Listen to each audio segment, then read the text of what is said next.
So not to say that this video has been through production hell, but this video has been through production hell, and I don't know what to do with it.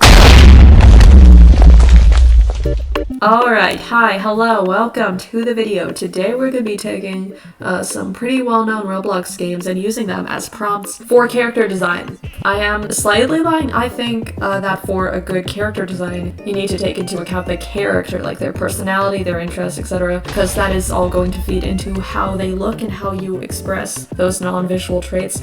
But I just wanted to focus on the visual design aspect, if that's okay. I just wanted to draw on YouTube, so that's what I did. Thank God, because I started working on this actually back in October, and if I had to redo all of that, like I'm not sure I would have made it. Since recording this video, I have changed a bit of how I use Procreate, like figuring out the different brushes I use, different shading, and different line work. A lot of it's all experimental, so the style is definitely going to shift throughout the video. Just bear with me here. Anyway, the first one here is going to be Blockburg, which has had the most redesigns within this process so far. I think it's about 4 total, and this is the final one on screen right now. At first, I only had a vague idea of what the character myself would be like, so I mainly focused on appearance, like aesthetic Bloxburg build on YouTube, and you'll generally get the vibe of what I'm trying to achieve. Blockburg is very well known for its house building feature, which is very similar to The Sims, which honestly this entire game is just Roblox multiplayer Sims, except you only get one sim, and it's yourself. And I played Blockburg for a while, and I know at least when I was active, a lot of the popular house color schemes consist of a lot of neutral and grayscale tones, so I wanted to incorporate those colors into this girl that I drew. So at first I was having a bit of a problem, because I thought, this girl, she'd probably like something like sage green, because it's really pretty color, it's pretty aesthetic in my opinion, but it doesn't really mix well as a main color, while also having main colors as like a beige, linen, warm neutrals, so I had to scrap that. And in the original works, I gave the design a blueprint to reference like the house building. So maybe she's an architect or studying architecture or interior design, just like really into pretty houses. Since a lot of people roleplay in Bloxburg, especially as families, I thought that she could probably appear maybe late 20s, but I don't feel really developed enough in my art style to signify age unless it's like really obvious. I also thought she would probably work at the Bloxburg pizza place because it is the most popular Bloxburg job and in my opinion the best Bloxburg job, so she also had a pizza box in earlier iterations. On the original artworks, I also included notes on the design and the characters, so I'll also put those up on screen somewhere next to this final piece. Next one is Royale High, which I have mixed feelings about as a game, but I can get into that later. And being a heavily dress-up focused game, this is the only one where I had the girl wear actual items from the game.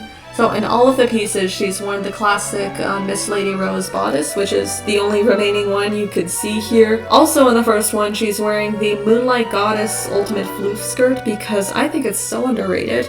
More people should have worn it.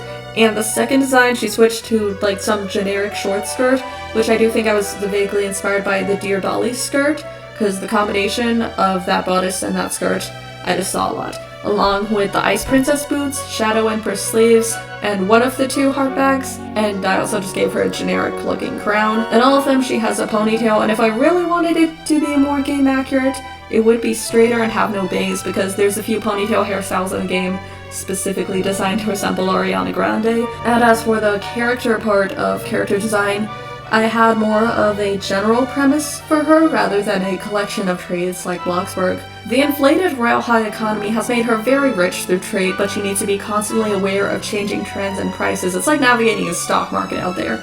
So this makes her really overworked and very, very stressed, but she still has that grind mindset, so she is not getting out of it because beauty is pain. And she's still in high school because, yes, this is originally a high school roleplay game, despite for a time all the focus on like different maps, different mechanics that were very much not related to school roleplay. So I don't know how she does it. And I'm aware that's unrealistic, but it is Royale High. Like, can you really be that realistic about Royale High? Plus, this is just a fun video challenge and I do what I want. Speaking of which, this is the final result.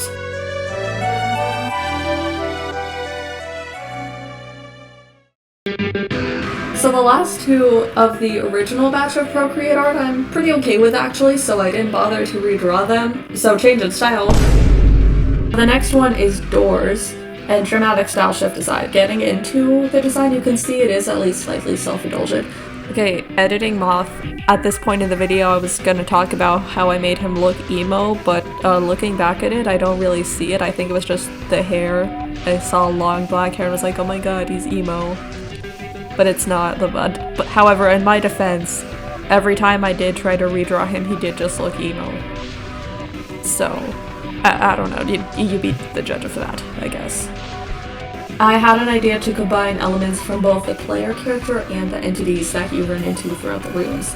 I gave him a camera to document said entities because it is hinted that the player character is the one naming these creatures and coming here willingly. And yeah, I did watch the game theory video. This guy that I'm drawing would be a paranormal investigator or a cryptozoologist of some sort, but he has also just been getting infected or corrupted somewhat by the entities that he's documenting. You can't see in the original drawing, but the bag he has, I'd imagine, include a notebook in it with all the monster lore or whatever he writes there. Like I just thought that concept was cool, being so dedicated to your field of study that you lose yourself to it in the process, becoming what you swore to destroy.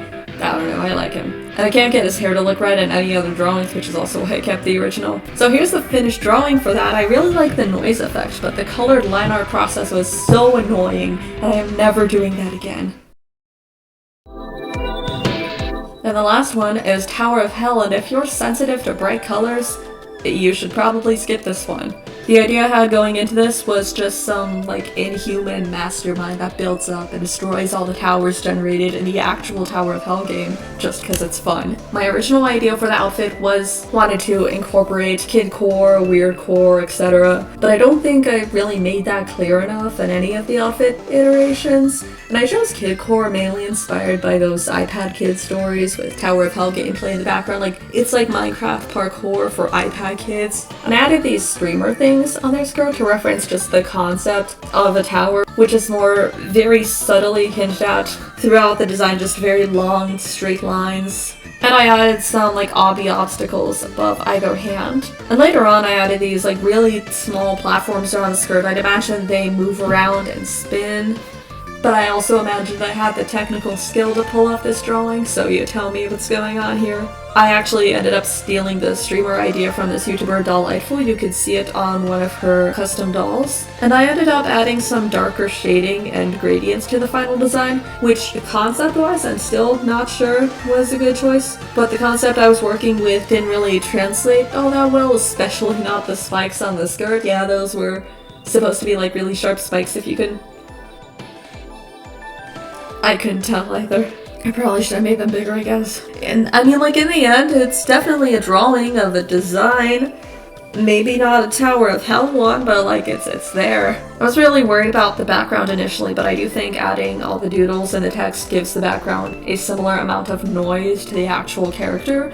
So I think that worked out well enough, hopefully. So here's the final design with all of that, which brings us to the end of the video. By the way, here's the dates of the first round of drawings, so you can just see how much I've been like really on and off with this video idea. And here's also some extra sketches, some of the behind the scenes, and I'll see you sometime.